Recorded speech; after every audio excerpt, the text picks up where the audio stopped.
1970 के दशक में रणवीर सिंह बिष्ट ने जो दृश्य चित्र बनाए थे वह किस वाद से प्रभावित है? तो वह प्रभाववाद से प्रभावित है। देखिए, प्रभाववाद इम्प्रेशनिज्म आर्ट मूवमेंट को कहते हैं। यूरोप में स्टार्ट हुआ था, फ्रांस में। ठीक, फ्रांस में। प्रभाववाद जो इम्प्रेशनिज्म आर्टिस्ट थे वो बेसिकली लैंडस्केप को कैप्चर किए थे, दृश्य कला को। और दृश्य कला कैसे बनाते थे? तो वो जाते थे ऑन द स्पॉट व्यू को कैप्चर करते थे। और कौन से कलर में? तो ब्रोकन कलर स्ट्रोक में। Broken colour stroke. अब माइंड में क्वेश्चन आ रहा होगा, ये ब्रोकन कलर स्ट्रोक कौन सा होता है? तो देखिए, ब्रोकन कलर स्ट्रोक वो होते हैं जैसे हमने प्राइमरी रेड कलर लिया और येलो, रेड और येलो जब हम लैंडस्केप में बनाते हैं, स्काई वगैरह मिक्स करते हैं, तो ये ऑरेंज का रिफ्लेक्शन आ जाता है, उसी को उन्होंने ब्रोकन कलर कहा है। उस स्टाइल में इम्प्रेशनिज्म आर्टिस्ट पेंटिंग बनाते थे, मीन्स प्रभाववादी कलाकार।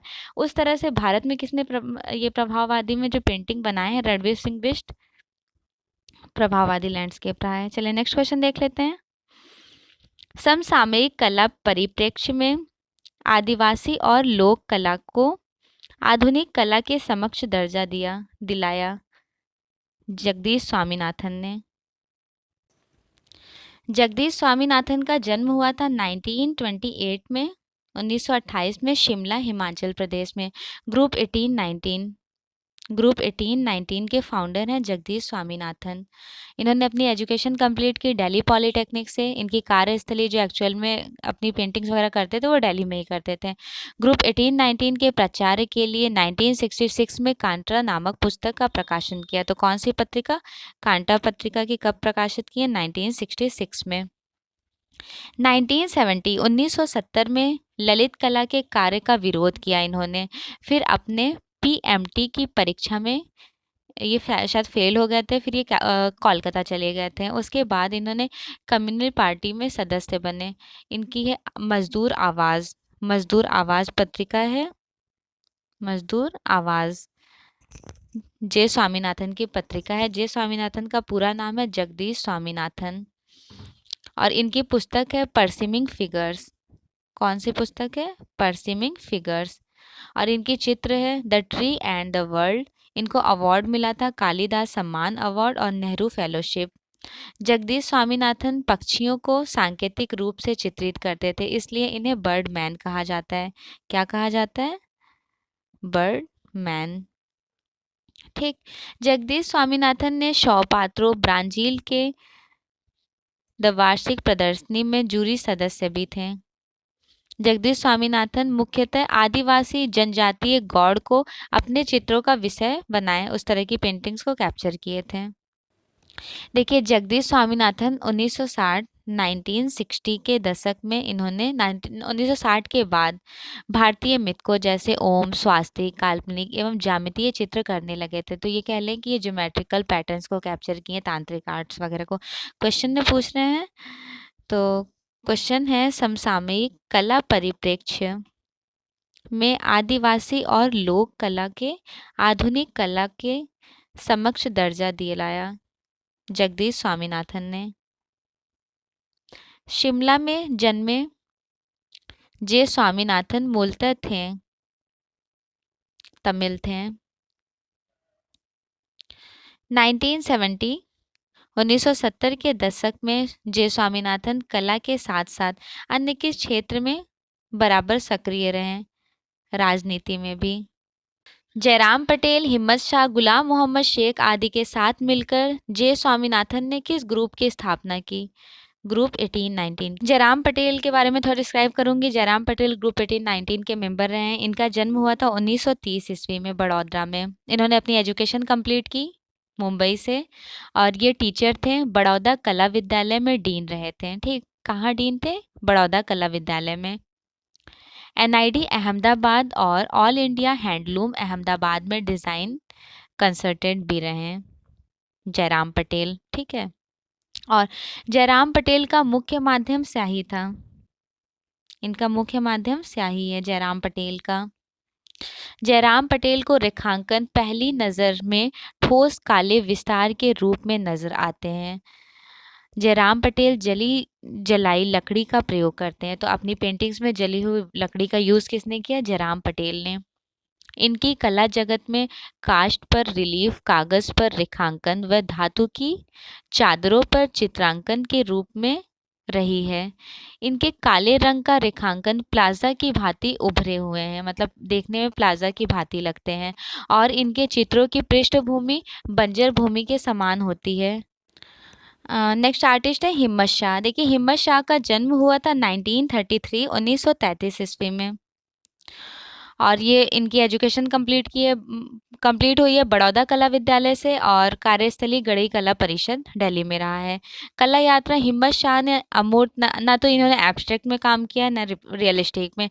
इन्होंने स्याही से कटी फटी रेखाओं द्वारा पेंटिंग्स बनाई। इनकी पेंटिंग में स्याही से कटी हुई इस तरह की पेंटिंग्स का रिफ्लेक्शन है, और ये मूर्ति बनाते थे हिम्मत शाह, तो ये टूटी फूटी बॉटल्स वगैरह का यूज़ करते थे।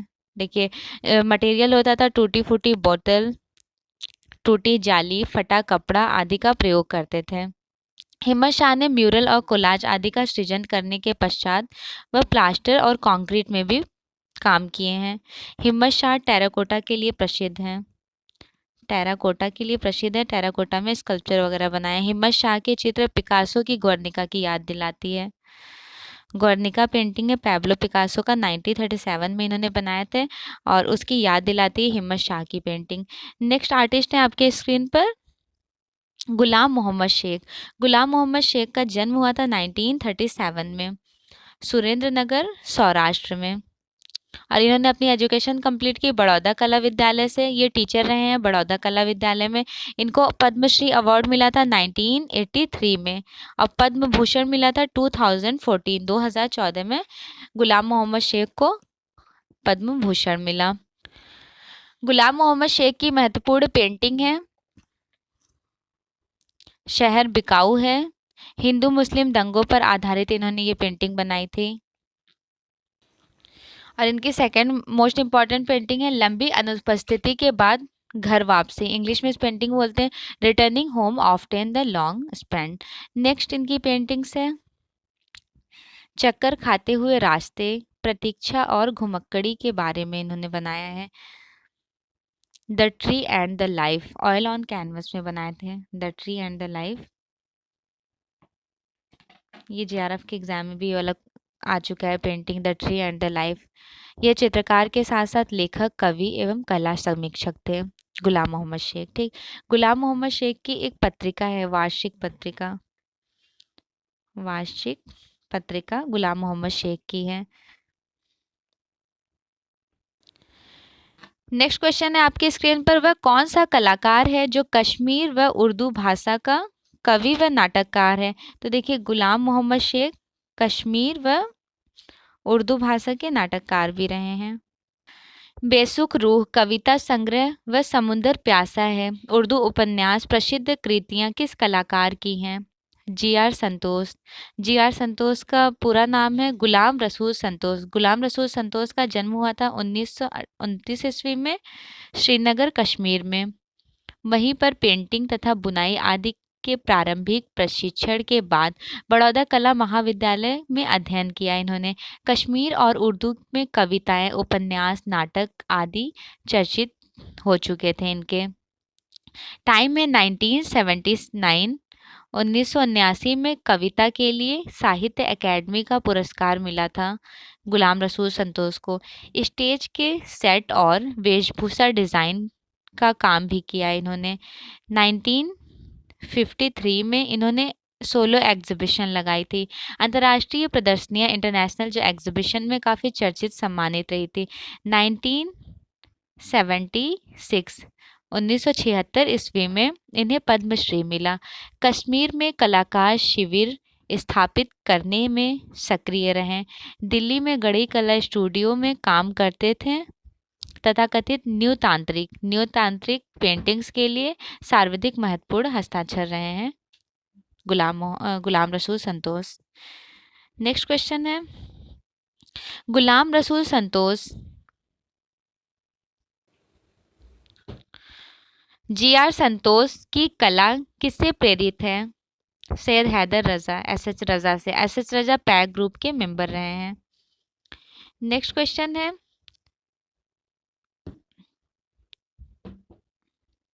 1963 में कुछ कलाकारों के साथ ग्रुप 1819 की स्थापना की। काफ़ी समय तक नेशनल इंस्टीट्यूट डिज़ाइन अहमदाबाद तथा कई स्थानों पर ऑल इंडिया हैंडलूम बोर्ड एवं स्कूल ऑफ आर्किटेक्ट अहमदाबाद में डिज़ाइन कंसंट्रेट रहे। जयराम पटेल। जयराम पटेल कहाँ पर अप्लाइड आर्ट के प्रोफेसर तथा डीन पद पर कार्यरत रहे थे? बड़ौदा विश्वविद्यालय की फैकल्टी ऑफ फाइन आर्ट्स में। किस कलाकार की पहचान कागज पर रेखांकन और धातु चादरों तथा काष्ठ पर रिलीफ के काम के कारण बनी? जयराम पटेल। काष्ठ चित्र में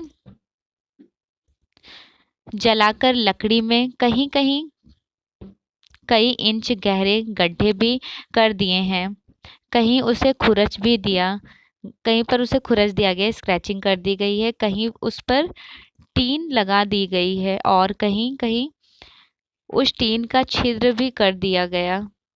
ऐसा प्रयोग किस कलाकार ने अपनी कृतियों में किया? तो जली हुई लकड़ी का यूज जयराम पटेल करते थे अपनी पेंटिंग्स में। नेक्स्ट क्वेश्चन है जयराम पटेल ने टोक्यो जापान तथा साओ ओलो ब्राजील की द्विवार्षिकी में भाग लिया 1963 में।